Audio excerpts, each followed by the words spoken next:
Bom dia, meus amores, que bela quarta-feira, iniciando com a nossa aula de português, tá? Nosso livro, vocês vão pegar o livro de português. Bem, meus amores, é português, mas hoje é um estudo de gramática. Quando devo colocar a letra O e U em final de palavras, tá? Vocês vão praticar um exercício, mas antes eu quero que vocês prestem atenção sobre a terminação de palavras com a letra O ou U, tá certo? Então, no caso das palavras não acentuadas, a posição da sílaba tônica nos ajuda a saber se ela deve ser escrita com O ou U. Se a palavra for oxítona, deve ser escrita com a letra U no final. Se a sílaba tônica não estiver no final da palavra, escrevemos com O no final. Bem, meus amores, é importante para você ter a certeza sobre a escrita, se deve ser escrita com O e U, vocês têm que saber que toda palavra, se ela for oxítona e não é acompanhada de acento, termina com a letra U. Então, se ela não for oxítona, ela vai terminar com a letra O, tá certo? Essa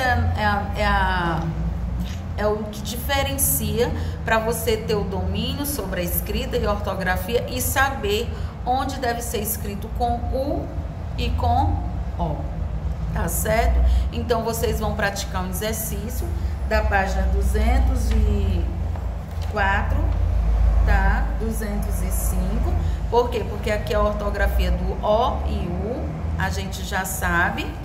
Em seguida, vamos também procurar entender como eu devo colocar, quando eu devo colocar a letra E ou L em final de palavras. Vamos, página 206, também é um exercício.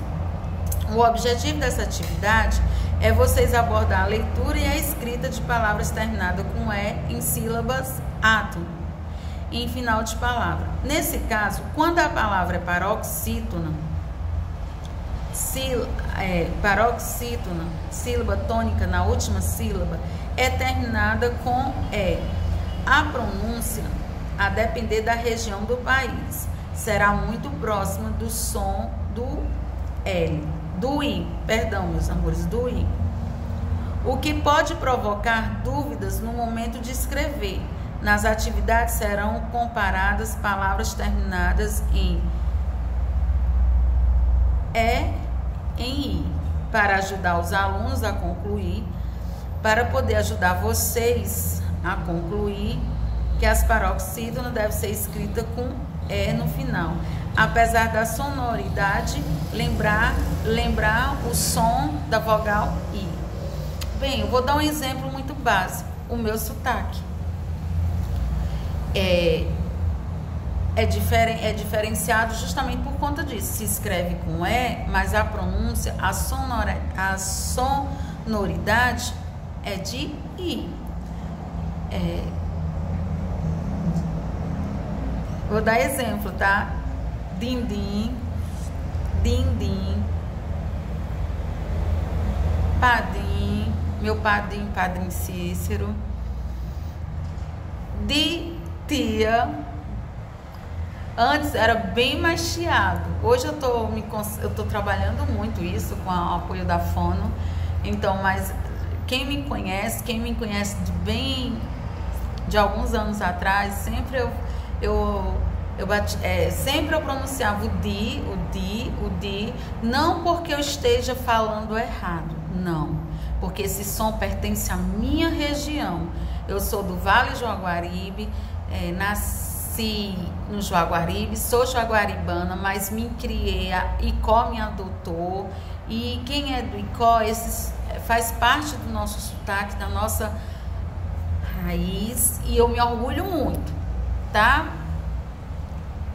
Sofri muito preconceito por conta do meu sotaque, tia, esse di, mas não porque eu falo errado, é porque o meu sotaque, eu me orgulho das minhas raízes, as minhas origens, tá? Então, eu tô apenas dando um exemplo básico. Então, vocês vão fazer um exercício, lembrando que no caso das palavras não acentuadas, A posição da sílaba tônica nos ajuda também a saber se ela deve ser escrita com E ou I.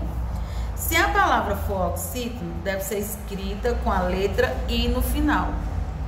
Se a sílaba tônica não estiver no final da palavra, escrevemos com E no final, entendeu?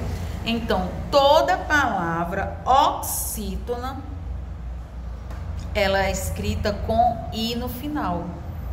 Já quando a palavra não é oxítona, ela se escreve com E, tá? Então, vocês vão fazer os exercícios também da página 206 e 207. Para finalizar com o conteúdo dessa nossa semana, eu gosto de aprender mais, página 208. Nesse capítulo, você conheceu, a gente estudou sobre o quê? Autobiografia da escritora e ilustradora Eva, não foi isso? Então, vocês vão fazer esse exercício em casa. O que seria então autorretrato? Vai responder ao lado, tá? A palavra autorretrato é formada por duas partes. Auto, que significa por si mesmo, e retrato, isto é, a imagem de uma pessoa. Logo, um autorretrato é a representação de uma pessoa feita por ela mesma. Pode ser, por exemplo, uma pintura, um desenho ou uma fotografia. Se vocês observarem, esse autorretrato é de 1923, de Tarsila do Amaral. A gente já trabalhou sobre essa tela. Não foi isso, meus amores? Em seguida, na página 209, temos o autorretrato de 1931, de Guinegard, Olhos sobre Tela. Também temos o autorretrato dedicado a Leon, 1937, de Frida, que também a gente estudou no início do ano, acho que foi no comecinho de março, antes da pandemia. Olhos sobre Painel de Madeira. Então, nos autorretratos é comum o foco estar no rosto, embora às vezes a pessoa se autorretrate de corpo inteiro. Observe, por exemplo, a representação de corpo inteiro do autorretrato da pintora Frida. Também é frequentemente que a pessoa esteja com semblante sério ou triste, traduzindo seus sentimentos e emoções. Essas características aproximam o autorretrato do gênero autobiográfico. Página 210, meus amores. Olha esse autorretrato, essa imagem logo em cima.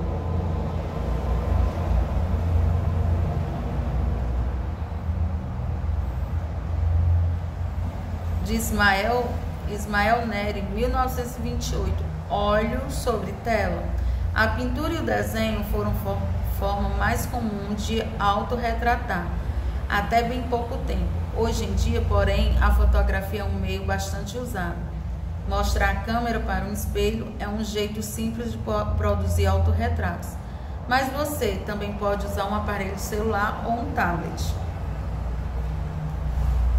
Tá vendo? E esse outro autorretrato, essa imagem abaixo, ela reflete bem os nossos dias atuais, diante de um espelho. Hoje a maioria da garotada, não é? Adora estar com o celular na frente do espelho, então tirando selfie, não é isso? Então, na página 211, que tal fazer um autorretrato? Que tal fazer um ou mais um autorretrato no espaço abaixo? Professor,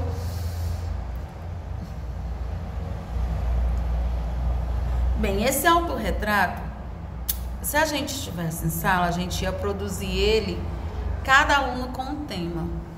Então, hoje, eu vou propor para vocês e vocês vão fazer para apresentar na nossa próxima aula de português, que será na próxima terça-feira, tá? A gente vai fazer esse autorretrato, vocês vão fazer um desenho, um autorretrato de você mesmo, um desenho lindo, bacana, nada de rabisco, utilizando as cores, tudo bem? Tá certo? Utilizando as cores, tá? E vocês vão desenhar aqui nesse espaço e vamos abrir a nossa próxima aula, nossa aula de português na próxima terça-feira com essas apresentações dessas telas. Tá bem? Essa é a nossa atividade de hoje. Uma ótima quarta-feira e volto já com a nossa aula de matemática. Também tem religião.